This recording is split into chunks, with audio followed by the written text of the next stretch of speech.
السلام علیکم، welcome to my channel horror plant voice. تمام ویڈیو اپڈیٹس کے لیے چینل کو سبسکرائب کر کے بیل نوٹیفیکیشن آن کر دیں۔ آئیے سنتے ہیں آج کی اپنی اس ویڈیو میں کئی خوفناک واقعات، لیکن اس سے پہلے اگر آپ لوگ میرے چینل پر نئے ہیں تو میرے چینل کو سبسکرائب ضرور کر دیجیے گا۔ بڑھتے ہیں وقت ضائع کیے بنا پہلے واقعے کی طرف۔ میرے ساتھ اس عملیات کی فیلڈ میں آنے سے پہلے بہت سے واقعات پیش آتے رہے ہیں۔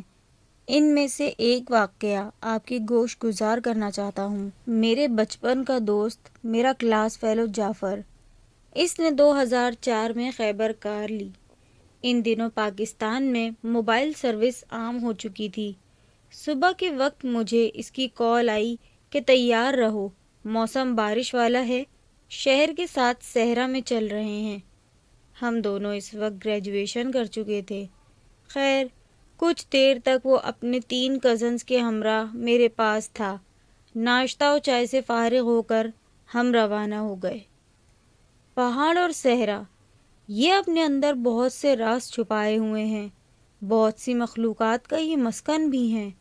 کبھی سردیوں کی راتوں میں پہاڑوں میں گاڑی روک کر، گاڑی سے نیچے اتر کر اس خاموشی کو محسوس کریں۔ آپ کو لگے گا کہ ابھی ابھی یہاں جو چہل پہل تھی وہ آپ کے آنے سے رک گئی ہے، جیسے سب خاموش ہو گئے ہوں، آپ کے جانے کے منتظر ہوں، اور آپ کے جانے کے بعد سب معمول پہ آ جائے گا۔ کبھی گرمیوں کی چاندنی راتوں میں صحرا میں جائیں، وہاں پڑاؤ کریں۔ رات کے کسی پہر آپ کو لوگوں کے بولنے کی آواز، یا زیورات، یا لوہے کی آواز، زردے کی خوشبو، یا عجیب سا احساس، ان میں سے کچھ نہ کچھ آپ کو دیکھنے سننے کو لازمی ملے گا۔ ویسے یہ سب آپ اپنے رسک پہ کریں۔ موسم سرد تھا۔ دسمبر کی بے موسمی بارش نے خنکی بڑھا دی تھی۔ ہمارے شہر سے باہر جنوب کی طرف نکلتے ہی ریگستان کے ٹیلے شروع ہو جاتے ہیں۔ ہم جس علاقے کی طرف جانے لگے تھے، اس علاقے کا نام جامع سرا ہے۔ ہم سب پہلی مرتبہ وہاں جا رہے تھے۔ طے یہی پایا تھا کہ راستہ تو معلوم نہیں، مگر پوچھتے پوچھتے ہم وہاں پہنچ جائیں گے۔ جعفر کی معلومات کے مطابق جامع سرا میں ہود بلوچ پنو، سسی پنو کی اولاد رہتی ہے، اور آج بھی ان کا ذریعہ معاش اونٹ ہیں، جن کی وہ پرورش کرتے ہیں اور ان کا دودھ شہر تک پہنچاتے ہیں۔ جامع سرا شہر سے تقریباً 50 میل دور بالکل ٹیلوں میں چھپا ہوا ہے۔ ہلکی ہلکی بوندا باندی پھر شروع ہو گئی تھی، اور تیز ہوا بھی۔ گاڑی کے شیشے چڑھائے ہیٹر کی گرم ہوا سے محفوظ ہوتے ہم خوش گپیوں میں مصروف تھے۔ سڑک سنسان تھی، ارد گرد بس ٹیلوں کے علاوہ کوئی درخت یا آبادی نہ تھی۔ سفر جاری تھا کہ آگے آرمی کی چیک پوسٹ آ گئی۔ راستہ بند تھا۔ چیک پوسٹ پہ موجود آرمی کے جوان نے ہمیں روک لیا اور اس برستی بارش اور موسم میں ادھر جانے کی وجہ پوچھی، اور کہا کہ آگے بارڈر ایریا ہے اور سویلینز کا جانا منع ہے۔ ہم نے بتایا کہ ہم نے جامع سرا جانا ہے۔ اس نے بتایا کہ جامع سرا جانے کا راستہ ہم پیچھے چھوڑ آئے ہیں۔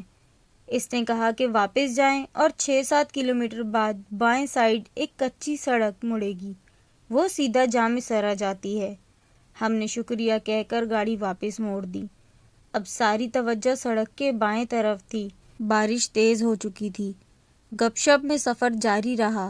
کئی موڑ آئے جہاں راستہ 2 یا 3 سمت جاتا تھا اور سمجھ نہ آتی تھی کہ کدھر مڑیں۔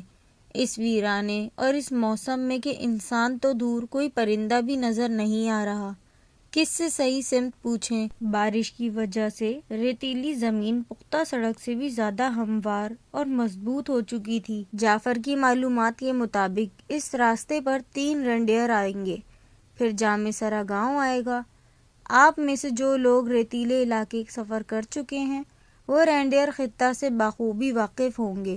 یہ وہ زمین ہوتی ہے جو قدرتی طور پر ٹیلوں سے خالی ہوتی ہے اور کئی 100 میٹرز تک بھی بعض اوقات پھیلی ہوئی ہوتی ہے، اتنی مضبوط اور ٹھوس کہ جہاز بھی وہاں اتار دیں تو نہیں ٹوٹتی۔ ہمارا دوسرا رینڈیئر کراس کر چکا تھا۔ بارش کی شدت میں بے پناہ اضافہ ہو چکا تھا۔ ارد گرد اونچے اونچے ٹیلے تھے۔ سامنے کافی اونچا ٹیلا تھا اور اس سے پہلے ایک سڑک دائیں اور بائیں مڑ رہی تھی۔ موڑ پہ درست سمت مڑنے کے لیے جعفر نے گاڑی کی رفتار مزید آہستہ کی تو بائیں طرف کا منظر بتا رہا تھا کہ سامنے بازار ہے۔ جعفر نے گاڑی بائیں سمت موڑ دی۔ تقریباً 10-15 دکانیں ہوں گی۔ بازار میں دکانیں کھلی تھیں مگر بارش کی وجہ سے کوئی گاہک نظر نہیں آ رہا تھا۔ پہلی دکان پہ ہی جعفر نے گاڑی روک دی۔ دکان سادہ سی تھی۔ ایک لمبا تڑنگا آدمی دکان کے سامنے بنے چھپڑے کے سائے میں جلیبیاں بنا رہا تھا۔ گاڑی کا شیشہ نیچے کر کے جعفر نے کہا، چاچا یہ جامع سرا ہے؟ اس بندے نے اپنا کام چھوڑ کر گاڑی کے پاس آ کر بتایا، نہیں وہ کچھ منٹوں کے سفر پر آگے ہے۔ جعفر نے شکریہ کہہ کر گاڑی آگے روانہ کر دی۔ دائیں بائیں دیکھنے پر پتہ چلا کہ زیادہ دکانیں مٹھائی ہی کی ہیں اور دکانوں کے پیچھے کئی مکان بھی بنے ہوئے ہیں۔ دکاندار اپنے اپنے کاموں میں مصروف ہیں۔ 1 منٹ بعد دکانیں اور آبادی پیچھے رہ گئیں۔ جعفر کا کزن شاہ نواز بولا، یا رک کر چائے پی لیتے ہیں؟ جعفر نے کہا، بس منزل پاس ہے، وہیں پئیں گے۔ آگے 2 راستے تھے۔ جعفر نے دائیں سائڈ پر سڑک کے حساب سے گاڑی موڑ دی۔ 10 منٹ سفر کر کے سامنے وہی بازار اور دکانیں پھر آ گئیں جو پیچھے چھوڑ کر گئے تھے۔ ہم حیران تھے اور جعفر ہنس پڑا، بولا لگتا ہے سڑک گھوم کر ادھر ہی واپس آتی ہے۔ اتنی دیر میں ہم پہلی دکان کے آگے سے گزرے۔ دکاندار نے ہمیں اشارہ کیا۔ جعفر نے اس کو اشارہ کرتے دیکھ کر گاڑی نہ روکی اور کہا، یار جانتا ہوں سڑک گھوم کر ادھر ہی آتی ہے۔ دکانیں کراس کر کے آگے موڑ پر پہنچ کر جعفر نے گاڑی بائیں طرف موڑ دی اور رفتار تیز کر دی۔ کوئی 15-20 منٹ کے سفر کے بعد گھوم گھام کر ہم واپس اسی بازار آ نکلے۔ اس بار ہم سب جعفر پہ غصہ کر رہے تھے کہ اچھے طریقے سے ایک ہی بار کیوں نہ راستہ سمجھ لیں۔ جعفر نے گاڑی اسی دکان پر روک دی۔ دکاندار اب بھی اپنا کام کرنے میں مصروف جلیبیاں نکال رہا تھا۔ جعفر اور میں اتر کر دکاندار کے پاس گئے، اسے سلام کیا۔ اس نے مسکراہٹ سے سلام کا جواب دے کر کہا، میں تمہیں واپس آتا دیکھ کر سمجھ گیا تھا کہ گول چکر کھا کر تم واپس آ گئے ہو، اس لیے اشارہ کر دیا تھا، مگر تم رکے نہیں۔ پہلے سب دوستوں کو بلاؤ، سردی لگ رہی ہوگی، گرم جلیبیاں کھاؤ۔ ہم نے کہا نہیں، ہمیں کافی دیر ہو رہی ہے، موسم خراب ہے اور ہم نے واپس بھی جانا ہوگا، تو آپ ہمیں راستہ سمجھا دیں۔ وہ ہنس دیا اور بولا، خیر تمہاری مرضی، اب نہ دائیں مڑنا نہ بائیں، سیدھا جانا۔ ہم نے کہا مگر سیدھا تو کوئی راستہ نہیں جا رہا۔ تو وہ بولا، جا رہا ہے مگر تم نے غور نہیں کیا۔ یہ کہہ کر اس نے ہمارے پیچھے دیکھا اور بولا، بس جاؤ اب۔ ہم نے بھی پیچھے دیکھا تو سامنے والا دکاندار اپنی دکان میں بیٹھا ہماری طرف دیکھ رہا تھا۔ ہم واپس گاڑی میں آ بیٹھے اور روانہ ہو گئے اور موڑ پر پہنچے تو واقعی موڑ پر موجود ٹیلے کے پیچھے ایک راستہ نکل رہا تھا۔ ہم اس راستے پر ہو لیے۔ آگے رینڈیئر شروع ہو گیا اور 5 منٹ بعد ہمیں سامنے اونٹ کھڑے نظر آنے لگے جو کہ 100-200 سے بھی زیادہ ہوں گے۔ 40-50 کچے پکے گھروں پر مشتمل جامع سرا بستی ہمارے سامنے تھی۔ بالآخر ہم جامع سرا پہنچ گئے تھے۔ وہاں اونٹوں کے پاس ایک لکڑی اور تنکوں سے بنی جھونپڑی میں 2 بندے بیٹھے ہماری طرف دیکھ رہے تھے۔ ہم نے گاڑی وہاں روکی اور اتر کر ان سے جا ملے۔ تھوڑی دیر تک ہم ایک یوسف خان نامی بندے کے مکان میں بیٹھے، سامنے رکھی آگ اور اونٹنی کے گرم دودھ سے لطف اندوز ہو رہے تھے۔ جامع سرا والے بہت مہمان نواز تھے۔ کافی لوگ ہمیں آ کر ملے، ہمیں اونٹ کے گوشت کا کھانا کھلایا۔ کھانا سادہ تھا مگر مزیدار تھا۔ چائے کے لیے انہوں نے معذرت کی کہ وہ چائے نہیں پیتے، اس کے بدلے اونٹنی کا دودھ دوبارہ پلایا گیا۔ بہت گپیں لگائیں، عصر ہونے والی تھی۔ ہم نے اجازت مانگی۔ کچھ دیر کے اصرار کے بعد ہمیں جانے کی اجازت مل گئی۔ شاہ نواز بولا، آپ کی یہ مہمان نوازی یاد رہے گی۔ سب اچھا تھا، بس چائے نہیں ملی، آج کی چائے ادھار رہی، مگر میں اس موسم میں چائے پیے بنا نہیں جاؤں گا۔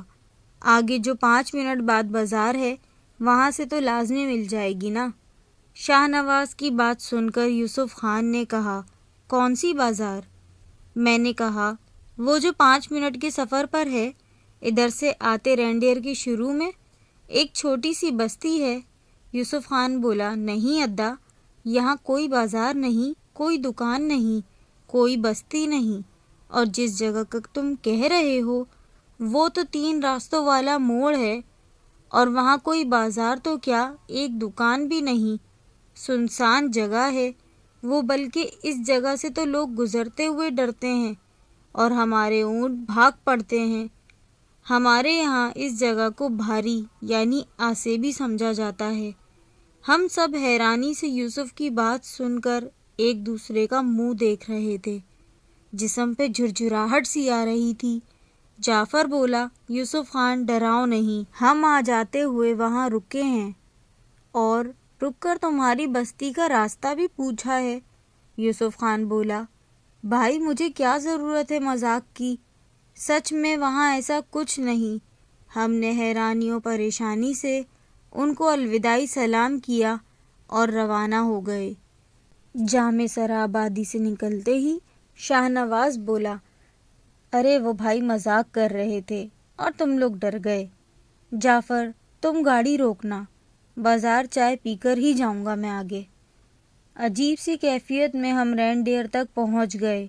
بارش ابھی بھی جاری تھی، گاڑی میں خاموشی سی تھی، بس وائپر کی آواز آ رہی تھی۔ رینڈیئر ختم ہوا اور اب سامنے ٹیلے والا موڑ تھا۔ ہم سب خاموش دھڑکتے دل کے ساتھ یوسف خان کی بات جھوٹی ہونے کے منتظر تھے۔ ٹیلا آیا اور گاڑی نے موڑ کاٹا۔ جعفر نے گاڑی کے بریک لگا دیے۔ سڑک بالکل سنسان تھی، نہ کوئی بازار، نہ کوئی آبادی، نہ کوئی دکان۔ حیرت سے ہم سب کی بولتی بند تھی۔ میں حیران و پریشان تھا، ایسا کیسے ہو سکتا ہے؟ ابھی کچھ گھنٹے پہلے میں نے خود یہاں رک کر دکاندار سے بات کی تھی، بازار میں اور دکانیں دیکھی تھیں۔ ہم سب ایک دوسرے کا منہ دیکھ رہے تھے کہ شاہ نواز نے گھبرائی ہوئی آواز میں کہا، وہ دیکھو۔ سب نے شاہ نواز کو دیکھ کر ادھر دیکھا جہاں شاہ نواز نے اشارہ کیا تھا۔ شاہ نواز کی سائٹ پر باہر سڑک کے ساتھ ٹیلے پر سفید کپڑا بچھا ہوا تھا اور اس پر چائے کی کیتلی اور کپ پڑے تھے۔ جعفر نے گاڑی کو اسپیڈ دے دی تھی۔ ہم مڑ کر واپس دیکھ رہے تھے۔ بارش کی وجہ سے پچھلے شیشے پہ دھندلاہٹ بہت زیادہ تھی، اس لیے پیچھے کا منظر دیکھ پانا ناممکن تھا۔ وہ راستہ کیسے طے پایا، رینڈیئر کیسے گزرے، کب ریتیلی زمین ختم ہوئی اور پکی سڑک شروع ہوئی، کوئی اندازہ ہی نہ تھا۔ بس یہی دعا تھی کہ اللہ کی ذات ہماری حفاظت فرمائے۔ پکی سڑک پر آ کر جعفر نے گاڑی کی اسپیڈ بہت حد تک بڑھا دی تھی۔ شہر آ کر ہم سب نے سکون کا سانس لیا اور اللہ کا شکر ادا کیا۔ کچھ عرصے یہ واقعہ دماغ میں اپنا خوف پیدا کرتا رہا، بعد میں بس واقعے کی حد تک اور یاد بن کر رہ گیا۔ یہ تھا ہمارا آج کا واقعہ۔ کیسا لگا ہے کمنٹس کا انتظار رہے گا۔ اللہ پاک آپ سب کو بہت ساری آسانیاں عطا فرمائے، خوش رہیں اور خوشیاں بانٹیں۔ ٹیک کیئر، اللہ حافظ۔